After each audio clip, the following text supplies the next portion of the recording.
শোন, প্রথমবার শ্বশুর ঘর যাচ্ছিস, কিছু মিষ্টি নিয়ে যাবে, খালি হাতে যাস না। 1 কিলো গজা নিয়ে যাবো।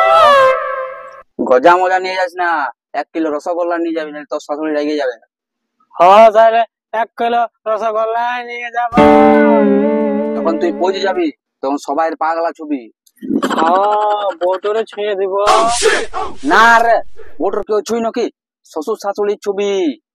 হ্যাঁ হ্যাঁ নাইন ছিবো। শোন, তুই যখন শ্বশুর ঘর ঢুকবি তখন তোকে চাইলে খাইতে দিবে, খাইয়ে নিবি। সবটাই ঢুকাই নিব। না না, অত খাস না, পারবি না, নাহলে ছেড়ে দিবি। হ্যাঁ হ্যাঁ আমি রাতে ঘর দুয়ারে হাইকে দিব। তুই এরকম করিস না, নাহলে শ্বশুর ঘরে বেজ্জতি হয়ে যাবি। হ্যাঁ হ্যাঁ শোন, আসবি তখন শ্বশুর ঘর থেকে পয়সা দিবে, ঠিক আছে, নিয়ে নিবি। আমি কাইরে নিব। না না, কাড়িস না, নাহলে বলি ভিকারি জামাই জুটেছে।